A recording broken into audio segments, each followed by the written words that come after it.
So we're at a new adventure today. We're at the...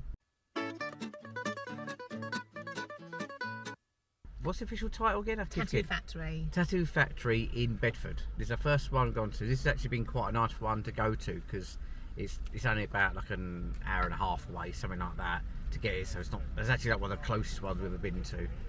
Yeah, we just rocked up. It's only... it's 10 to 9 and it don't start till 10. But we've never been here before. When we go to new places, it's always a bit nerve-wracking when you think, oh, we'll try and find a way here without any issues. But no, we got here pretty quick, didn't we? We've had our coffees and stuff. Coffee time! And yeah, we haven't got intention of getting something today, but if the opportunity arises, we will. We might do like last time we went, oh no, we're not going to get anything done, and we end up both getting something done in the end. We booked something, got something. So yeah, we're not sure because as I said, new venue, all new artists, which is brilliant. The thing we like about going to these tattoo conventions is that when you see completely new people and you see what sort of designs they have, and you'll then follow them on Instagram and the rest of it, and then look into their stuff going forward, even if you can't get anything done today. But yeah. So you got anything to add? Is that really? No, that sounds pretty good. Yeah? Okay. See you in there.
Right, there you go. That was Tattoo Factory.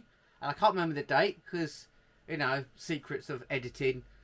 That was a little while ago. And I can't remember what date we went. Can you remember what date we went to that one? No. Oh, okay. Things have happened since then. Yeah, but lots of things have happened. We've had heat waves, internet's broken. Eyes all happened over here. Rain. Yeah. So anyway, but this is basically to talk about what we thought of the very first Tattoo Factory, which was in... Where was it again? Can you remember what it was? Hang on, let me I get... can't remember what it was. But yeah, the power of editing, we can cut straight to what you say where we're at. Oh, even better. Let me just find it out. Well, actually, while she's trying to find that out, I'll try and see if it's as raw as possible. It wasn't too bad for us to actually get to the convention. I think I probably said that at the beginning bit when we first arrived. But it just thought, because it's nice, because we only really go to a couple of tattoo conventions a year, because they do get quite expensive. Like, we used to go to the International Tattoo Convention in the Docklands? No. Tobacco Docks. Tobacco Docks. That's where it was originally in that. And it's good, but it's quite expensive. Like, I don't know how much it was. Do you remember how much that last was as well? 40 quid a ticket. 40 quid a ticket. And we're there for like the day. And we don't have to get anything. So, if we could do it that weekend, we can. But what we're trying to do is look at some other ones a bit closer to us as well. We used to go to one in Doncaster called Tattoo Jam. Absolute favourite one. Adored that one because it wasn't too bad to get to. It used to go on the exact same weekend as a gaming market. So we'd go to gaming market first, I think, and then you'd walk on to the tattoo convention. That weekend we stayed there for the whole weekend. We got, because there's a 10-year anniversary. One year we went, it was £10 for the entire weekend. That was it. That was brilliant. That was the best one. But yeah, what we often did was also we often tied in that weekend. We're going to see our tattoo artist in Hull. Yeah. So we're in the moment quite a few bits planned for that weekend, rather than go to the tattoo convention for the day, then come home, because it's a bit of a trek. I don't mind if it, we have to, don't we? But the Friday we would go to the first day. Then the Saturday that year you would go to gaming market. I would go to the tattoo convention, meet you there, and then the Sunday we go get tattooed by our lovely friend. Yeah, so that's why that's the kind of. But now though, I don't know what happened. We didn't look into the situations, but essentially it stopped. So I don't do it anymore, which really great. The thing was, it was massively popular. So some sort of background stuff happened. Whatever, we don't know. We didn't look into it. If I do find out why it stopped, I'll put it just down here. If not, I'll just say the words "no idea." But anyway, so going back to the actual tattoo convention, what was the date of the convention? Because you remember? Yes, I did remember. Actually. You did? Oh, there you go. It was the 31st of May to the 1st of June. Yes, that was it. Do you want to tell me where it is? Yeah, cool. Because we'll make awareness of it in case there is another one coming up. It was at the International Athletics Centre in Bedford. Bedford, yeah. Which weren't too bad for us to travel to. We had no idea where it was, but good old sat-nav. Turn left, turn right, turn left, turn right. That got us there, didn't it, really? We got there quite early, which was nice. And the good thing was it was a lovely day where we would go outside and chill.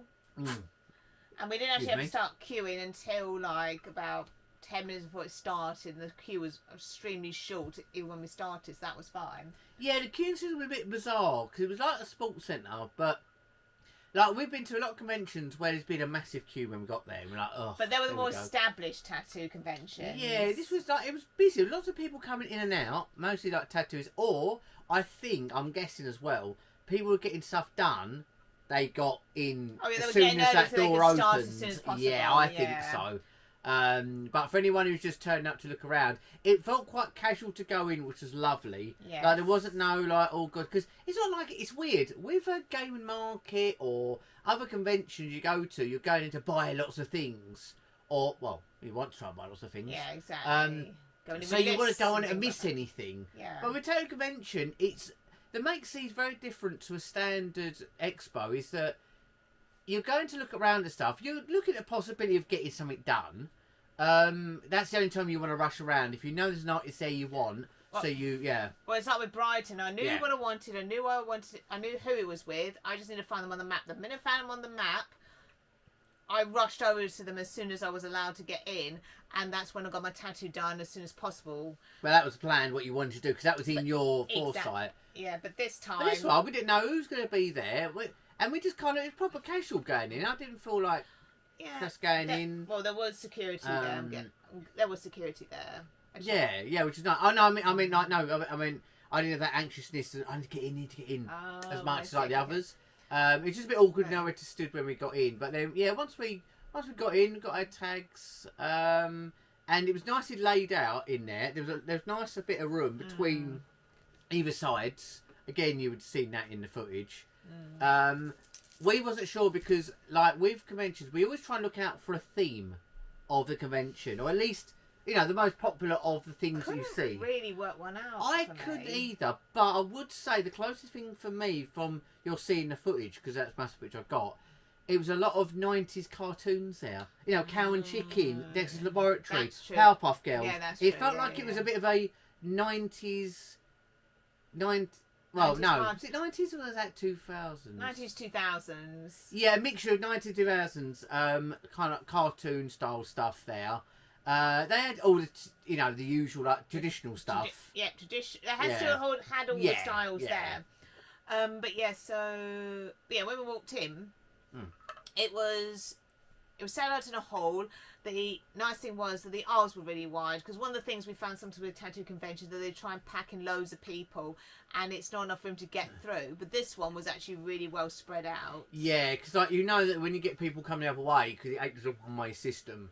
But it was nice. It was nice enough that you could get by, and it wasn't like if you like, say example, you were looking at a table and you're looking through their flash art or talking to the tattooist, because sometimes if they don't know anything, you'd have a chat with them. They see a tattoo and go, "What's that tattoo? Who did that?" And then you get a bit of a random chat with them.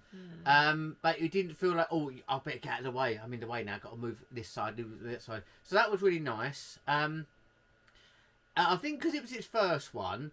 It was busy, but it wasn't packed, which is not a complaint, just a concern for future ones to make sure that they happen. Because we don't know if they're going to do another one.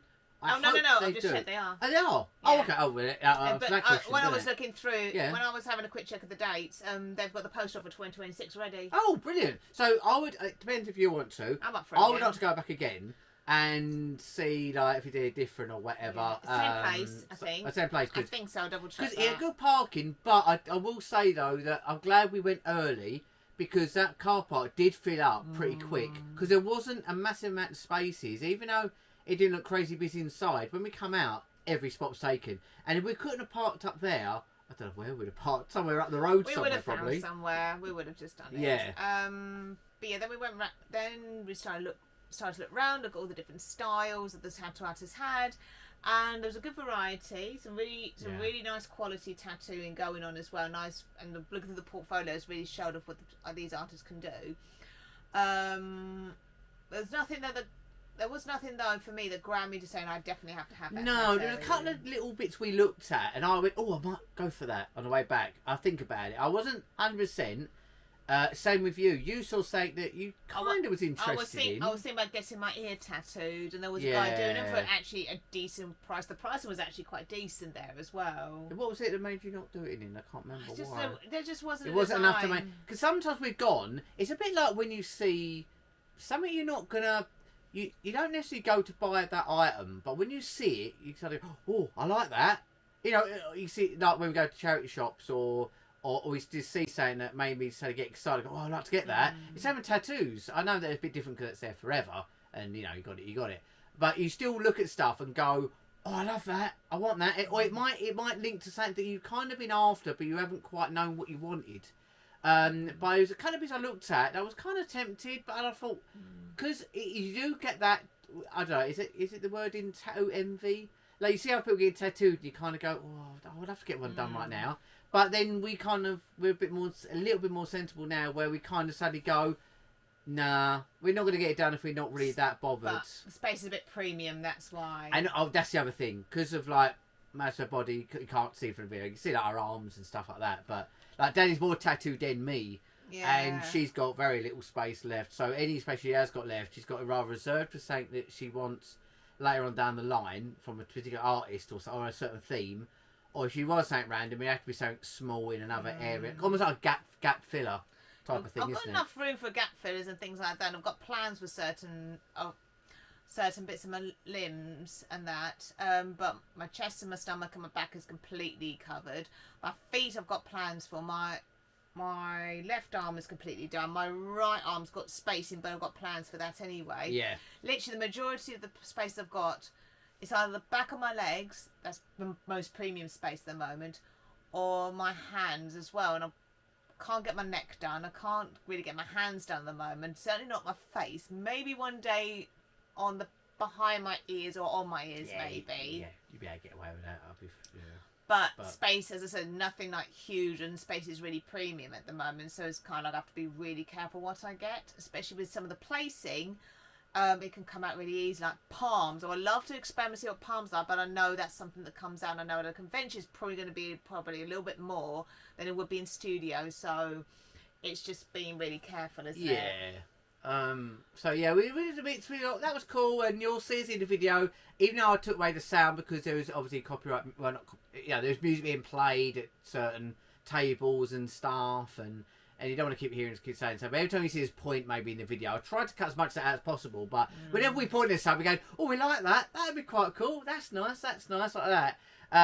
It's something that we just do a lot on there. But then we also look around. Oh, sorry. Okay. I was going to say, the other thing we look for when we go is that you do get the odd people selling craft stuff there as well. And also you've got the tattoo artists selling their own craft bits. Like, for example, you'll see a couple of shots in the video that you might recognise what they are, but there were skateboard boards and people do artwork on there, and that's on for sale, or they do... What's an example? You've got me a penny. Oh yeah, I'll show that in the video. Should I cover the word up when I show it? Maybe I'll blur it out, or I don't know. It's quite a strong word on it. Yes, exactly. Maybe if I show the pen in B-roll footage, I'll just cover up the certain word, just the two middle letters of the word, if I can. You'll guess the rest. And I'll do a little B-roll of it now. You can see it, and this is one of the pens that we got. Did you get one as well? Or is it me? No, I bought them. No. Did you get a different pen to the one you got made? Yeah. What one did you get? Probably telling. I think it's saying on the lines of "F off, this is my pen." Tattoo artist who did a wooden engraving, which found quite funny. We got those. I've got a couple of bookmarks. We've got a ton of stickers and little business cards as well. I'll try and do a bit at the end of the video, or while we're talking, maybe I'll put in a shot of all the stickers that we got. Because one thing, that's one thing we didn't address really. One thing that I love when you go to tattoo conventions is that they always do. They rather give out lots of sweets on their table, or they do a ton of stickers, don't they? Or both. And we love collecting the stickers because normally again they play off of our age group with like gaming and stuff like that. For example, some people made their own version of Pokemon cards that were quite rude. Yeah, things like that. They had like the video game character, and all just cool. It's there to advertise this tattoo studio, but they just make awesome stickers as well. And they don't do with them yet. We've got a whole massive collection of them. I don't know if we stick them, but they're cool. And then there was other stores, like there was jewellery store. There was a woman who was selling some really cool crafts, and she sold me the little bag with the glasses wipe in there as well. Yeah, she had a really. I don't think I did a very good job with the footage, so I don't know if I include it in the video. But it was what things did she sell again? Because she had some really good stuff on the stall. She sold like bags, purses, fans. She sold glasses, glasses, case and glasses wipes. And some really cool stuff. And I think she did pens as well, which was always a plus. And she was a really nice fun to chat to as well, wasn't it? So a good chat with her. And then you bought one thing, didn't you? Yeah, I just said. And there was as usual, there's the tattoo supply stalls that they always do, like the cream for the inks, that sort of thing. Yeah, it's good for the bits where if you're buying cream for yourself, or if you are a tattoo artist but you're not conventioning, or if you need like emergency stuff. I assume that. You go, crap, I've run out of red or whatever. They have people that do the selling. on there as well. So it's a nice little range. They had their own row, which was really nice as well. And then they had some entertainment up on stage as well. And I really felt for them because not a lot of people were watching. Oh, that was really that was real bad. Like there was a good someone singing. There was someone singing. Then there was like two cabaret dancers, but they run down the aisles, which I've got a little bit of footage. You'll see in the video, two girls running down the aisle, but they had music playing in the background. They were singing. But the thing was, great performances because a lot of people were either getting tattooed, walking down the aisles, or it got a bit quiet at that moment. There wasn't many people watching, which is a shame because it was good talent at these things. And I'm just hoping that the word gets out about this convention, so more people go next year. It'll be really nice. There was enough for us to go around a few times and spend a few hours. Yeah, I definitely, because again, when you go to a new tattoo convention, there are I've only ever been to one tattoo convention that I didn't actually like it because it was boring now, and it was I think it was one in Bath. Because the reason why I found that one boring, it might have changed now because that was years ago now, wasn't it? Years ago. Yeah. All they did was everyone was doing just traditional stuff. The snake with a dagger, or the things like that, or a tigers, and it felt like we jumped back to. But there's nothing wrong with the style nothing at wrong all. with it, but then every style was the same. And they just needed more variety at that point. Yeah, it was nothing. It looked all very generic-y stuff, and nothing. It was like, oh, that's clever what they did there, because you'd get like cartoon characters or video characters, or even TV personalities or movie stars, but someone's done an extra spin off of it. There's one shot. I don't know if you saw it. Someone was getting Del Boy. I remember his name, David Jason? Mm-hmm. Yeah, David Jason, but as a Mona Lisa. It was so random, but it was just saying. And one time we went to one convention, do you remember someone was getting a hand dunking in a jammy Dodger into a tea? Yes. Like random stuff. That might be Tattoo Jam, actually. Tattoo Jam, that was really good. But then, like, when it comes to that Bath one, it was just like, there was nothing really that special, and it was a bit like... Well, it's not that it wasn't anything special, it just wasn't for us. Yeah, it didn't house to... We like a bit of variety in what they're doing. I mean, if you like traditional tattoos, that would be the perfect one for you. But this is why it's nice that these tattoo conventions are inviting people with different styles, because then it spreads the word a bit more about what tattooing actually is. And that's the reason why I bring that one up was because how good this one had a great... It wasn't a big convention, but the variety of stuff that was on offer was really good. Which I like, and it just housed, because I love all bright colour things and cartoony stuff, so that kind of helped massively. That was really good. Food wise was a bit weird, wasn't it? It weren't great. Because you had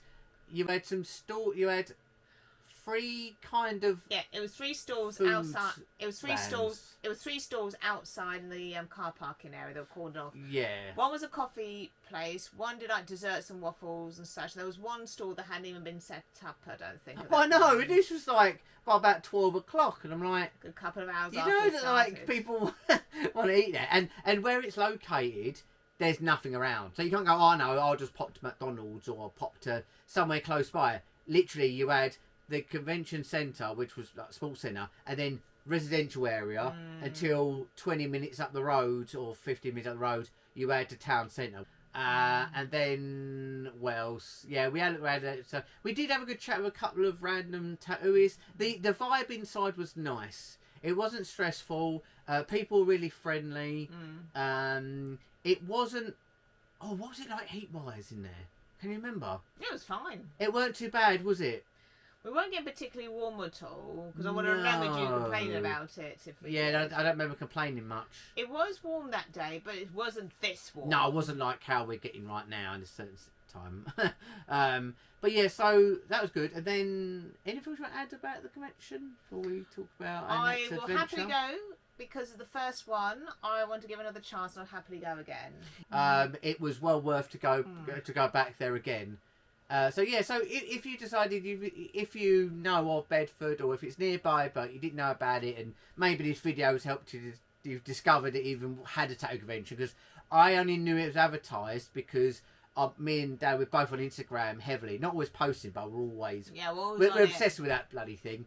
And every now and again, because it it listens to you every word you say. It did algorithm and it brought up the convention randomly, and I went, oh. And also, one of the things and also the other thing I did was at the beginning of this year, I looked through the lists of the tattoo conventions, and then anyone that was actually a decent distance from us, I put in the calendar. Oh, that was it. Yeah. So, for example, there's one a couple of weeks called Dinosaur Tattoo Convention. That's one, and if it was a bit closer, I would say we would definitely go. But because it's quite far, we've got a lot going on in July. Literally, the next day we've got something else. No, the next week we've got something. Oh, next week we've got something else, and it was a bit too much for us to do it. We would have had to stay away. We had to stay away, and we were staying away twice over the. That's everything. No, basically. So yeah. Otherwise, we would have gone to that. But that's one we can look at for next year, maybe. Yeah, we could. So that one we might do in the future. But as I said, with this one, we definitely go again. When we got done, we get to a point where like we're sort of done, because you go around a couple of times, you looked at stuff, you took down some cards, even some potential ones. You go, oh, I might look into that person, because if I can get to them, their style, because there's so many tattooists out there. And all that lot, and you can be picky and choosy nowadays. Not like I don't know about used to, because we've always had people to choose from, I guess. But it's really like the variety is insane, and you never know what you're gonna go for. But anyway, so we took some card stickers. But once we were all done and dusted, we decided, God, what time did we actually? We finished by about 12, 1 o'clock. Yeah, but we got in at 10. So we had, unless we were getting something done that would have took up more time, or we watched some shows. And that's it really. That's all we got. We got nothing to show off. As I said, other than the 2 pens, I'll try and include on the B-roll footage, and I'll try and do a little montage of all the stickers that we picked up, because we got tons of them. That was it really, because it wasn't really a convention of pickups, even though sometimes we have gone to them and bought T-shirts or bought something from a stall there. As I said, you got some little glass case things, so you got some little things, but that was about it, really, wasn't it? But overall, yeah, I recommend it. That was the Tattoo Factory, and hopefully we'll go to it next year. Yeah, I forgot how to sign off on these things. I actually can't remember how we do it. Do we just like and subscribe. So we're trying to hit at the moment we're at the moment of recording this. I think we're at 154 subscribers. Put the figure up here. Oh yeah, I'll put the number of what we're up to up there, because I want to keep count of this, because I want to try and see if we can. It'd be lovely if we can. Close to hit a 200 one. It'd be great. And and keep go as much as we can. It'd be lovely to try and get the number up, because I don't know, just nice bit of progression and that with the channel. I know people enjoying the content. Yeah, it's been really nice and enjoying it. And I said, like I said, lack of videos is really literally down to weather. I have lots of footage and other videos coming up. It's not the case of I haven't filmed nothing, I ain't got stuff. It's been a bit of a struggle. But yeah, so yeah, if you do like content of it, as we've got some other content coming up. Yeah, like and subscribe. Oh god, I feel so cringy when I say that. Like and subscribe to the channel. And yeah, see you on the next one. Bye. Bye.